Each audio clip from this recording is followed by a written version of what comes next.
Mr. Imperium. Welcome back to Movie Recaps. Today, I'm going to recap Mr. Imperium for you. Its UK title is You Belong to My Heart. It's a 1951 romantic musical drama. It was directed by Don Hartman, who co-wrote the screenplay with Edwin H. Knopf, based on a play by Edwin H. Knopf. The music score is by Bronislaw Kaper. Lana Turner's singing voice was dubbed by Trudy Irwin. Spoilers ahead. Watch out and take care. The film begins with a note that our story began 12 long years ago, 1939. In Italy, Mr. Imperium waits outside in the balcony of a restaurant. He comes inside and the host announces the entrance of the American singer Frederica Brown. She comes riding a donkey cutout like a Disney princess. Mr. Imperium plans a ruse with the hotel staff to meet up with her. Frederica sings and performs a song and goes to her room. She finds a man in her room. She asks who he is, and he says he works at a nearby restaurant and would like to take Frederica out for a late supper. Frederica refuses, but the man makes brazen advances. Mr. Imperium arrives and tells him to behave. The man shows reverence toward Mr. Imperium, excuses himself, and leaves. Frederica thanks Mr. Imperium. Mr. Imperium admires her performance and tells her that he has been watching her for days and envies her because he wanted to be a singer too. But he had to join his father's business. When Frederica asks, he tells her that he works for the government. He invites her to be his chaperone and go to his villa. She politely refuses and tells him that she enjoys the Mediterranean on her balcony every night with a chicken sandwich and a glass of milk. Mr. Imperium asks her if she's married, and when she tells him that she is not, he kisses her hand. He tells her if she were married, he'd only shake her hand. Mr. Imperium leaves. Giovanni, his waiter, brings Frederica her chicken sandwiches and glasses of milk as always. She stands in her balcony in her nightgown and starts enjoying the meal. Mr. Imperium arrives in the neighboring balcony. Frederica isn't pleased and asks about the couple staying there. He says he moved them to the deluxe suite for the same price. Giovanni serves Mr. Imperium vodka and calls him Altezza. Frederica asks Giovanni what that means. Mr. Imperium replies that it means His Royal Highness. Mr. Imperium reveals that he is a prince and his name is Alexis. When Frederica calls him His Majesty, he tells her to simply call him Al. Frederica quickly concludes that none of the events were coincidence. She sarcastically says that Mr. Imperium may have won over many women with such tactics, but he wasn't going to succeed with her. Mr. Imperium offers her champagne, but she refuses. However, she admires the lengths he went to in order to break the ice with her. Mr. Imperium starts singing, and Frederica sarcastically says, "Why didn't he arrange violins?" He stands up, and soon, several violinists come in the front yard, playing a beautiful tune. Mr. Imperium sings a beautiful song. Frederica is moved by his voice and the lyrics. Mr. Imperium opens the gate between the balconies and goes to Frederica. He holds her hands and keeps singing. Frederica commends his charming song and says good night. Mr. Imperium asks her to call him Al, but she feels reluctant. Mr. Imperium says he'd call her Fredda and says that it is an untranslatable Italian word, but suits her personality perfectly. Frederica likes the name and leaves. In her room, she happily calls herself Fredda Brown. When she goes to the washroom, she sees Fredda on the tap and realizes that it means cold. Mr. Imperium calls her from his bedside telephone. Frederica receives the call and tells him that she needs rest. Mr. Imperium flirts with her and she enjoys it. He asks her for a day out with him and she accepts. When he asks if she trusts him, she says she does, but then gets up and closes her doors in the air shaft above it. The next morning, they go on a sailboat outing. They start seeing each other, going on horseback riding and cycling. Mr. Imperium brings Frederica to see where his castle used to be. He finds a little lamb. They chatter merrily. When he pulls her closer, she says she learned a new Italian word, andiamo, which means let's go. They go in a donkey cart and Mr. Imperium sings a song with andiamo. Frederica joins in and they sing their way back. Mr. Imperium brings Frederica to his villa. She is excited to see it as it is magnificent. Mr. Imperium tells Frederica that he is a widower and has a 6-year-old son. He shows Frederica his pictures and tells her about his hobbies. Mr. Imperium tells Frederica that he doesn't want his son to be a king, but it was too late for himself, as he has been privileged as a prince his whole life. Now, he can't step back. Frederica tells him a childhood story that once a little boy suddenly happened to become a prince. She asks if the story can turn the other way around. Mr. Imperium says it possibly can. Back at the hotel, Mr. Imperium is getting ready for dinner with Frederica when Giovanni brings him a telegram.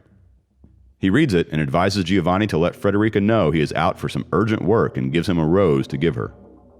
Mr. Imperium goes to his private jet and Bernand receives him. He tells Bernand to give his note to Frederica. Bernand already knows about her and tells Mr. Imperium that nothing he does is unknown to them. Mr. Imperium tells him to keep his nose out of his matters and do what he is told. Bernand goes to Frederica and tells her that he is the Prime Minister of His Majesty.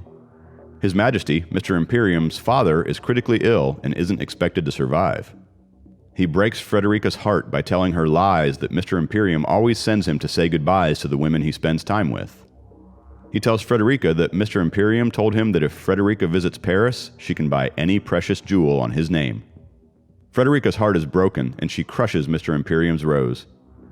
12 years later, in Paris, Mr. Imperium comes across a cinema's marquee which makes it clear that Fredda Barlo is now a movie star.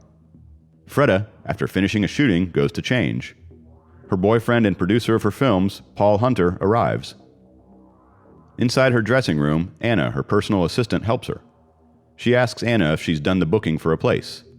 Anna tells her that she has and was going to pack her stuff. Fredda tells Anna that she will be going alone, although Anna has booked 2 rooms. Anna isn't surprised and says that she had been noticing a change in her behavior since she received a phone call.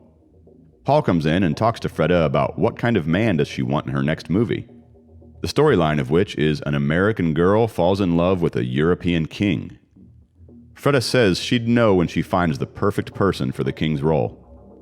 Paul wants to propose to her, but Fredda tells him to wait until Monday, then she will be able to answer as she is going to Palm Springs for a break. Fredda drives to the B&B. She calls the owner, Mary, from a telephone booth and pretends to be Anna. She tells the owner that Fredda needs only 1 room and she can rent the other one. Mary tells her niece Gwen about the changes. Minutes later, the doorbell rings. It's Mr. Imperium. He tells Mary that he heard of the place through word of mouth. Mary tells Mr. Imperium that it was only a few minutes before he arrived that a vacancy arose. She shows Mr. Imperium his room and tells him that the adjacent room is rented by Miss Barlo. She tells him that she comes there often for peace and quiet.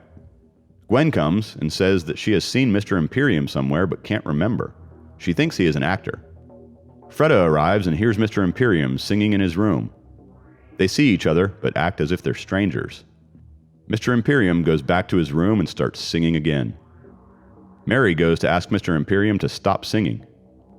In her room, Fredda unpacks and Gwen tells her that she has seen Mr. Imperium somewhere. Gwen leaves. Mary asks Fredda to rest well and she leaves. Fredda opens the lock on her side of the middle door. Mr. Imperium comes in and says he has been waiting for this moment for 12 long years. He explains the crisis that took place at home during the war and prevented him from looking for her. When he went into exile and learned what Bernand had done, he looked for Frederica Brown, but she had already changed her name. He asks Fredda why didn't she look for him. Fredda says that it took a long time for her to forget him and fall in love again, but his phone call made her realize that she had never forgotten him. They embrace. Fredda says that she read in the newspaper that they have an election and Mr. Imperium would be voted back to be the king. But Mr. Imperium says he wants a new life and he wouldn't go back. No one knows where he is. They kiss. Mary and Gwen prepare for dinner.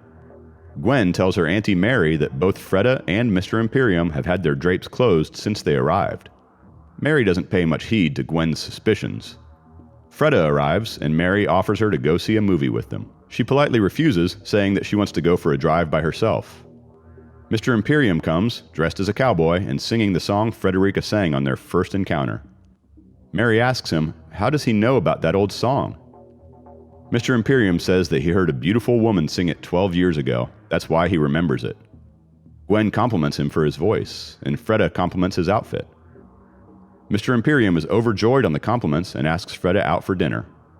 She says she'd take caviar and champagne, the dinner that Mr. Imperium was having 12 years ago when they first met.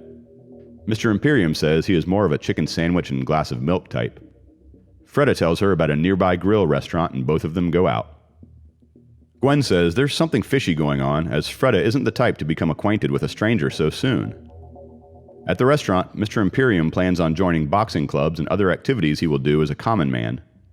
Fredda suggests he open an antique store. Mr. Imperium says he'd open a restaurant. Fredda suggests he name it King's Chop House, but Mr. Imperium says he'd name it Al's Place. Mr. Imperium asks her about her next movie. She tells him that it's about an American girl who falls in love with a king, but they didn't find the man perfect for the king. Mr. Imperium says he could act in her movie. Fredda believes he surely could portray the king in her film. Cowboys arrive to ask for Fredda's autograph, and Mr. Imperium says that the next year they will be asking for his. He sings an Italian song and the cowboys play the music.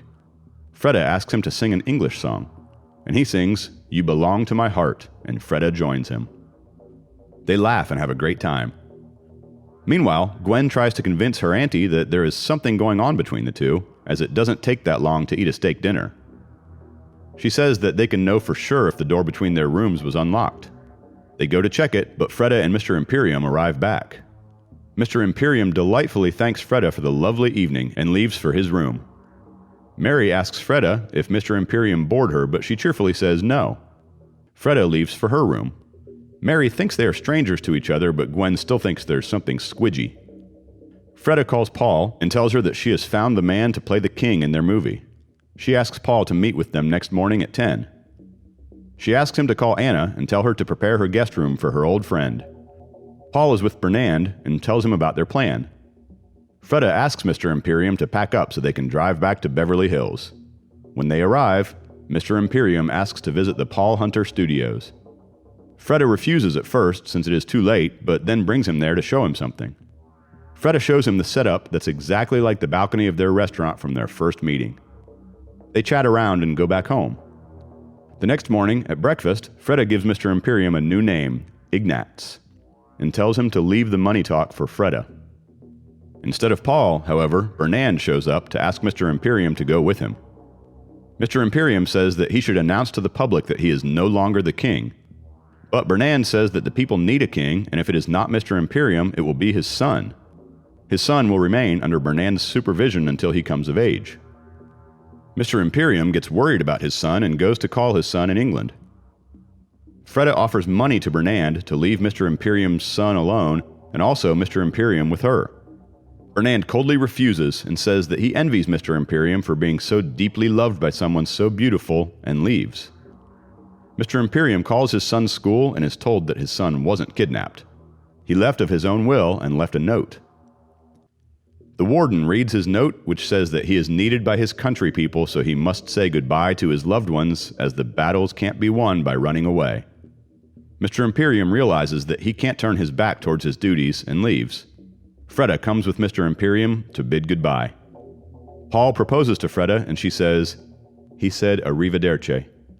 Paul asks what it means, and she says, "I'll see you again." The end. If you're into classic movies and like musicals, this is a must-watch. The songs are amazing, and the voices of the singers are superb. Like the video if you loved the recap, and subscribe for more.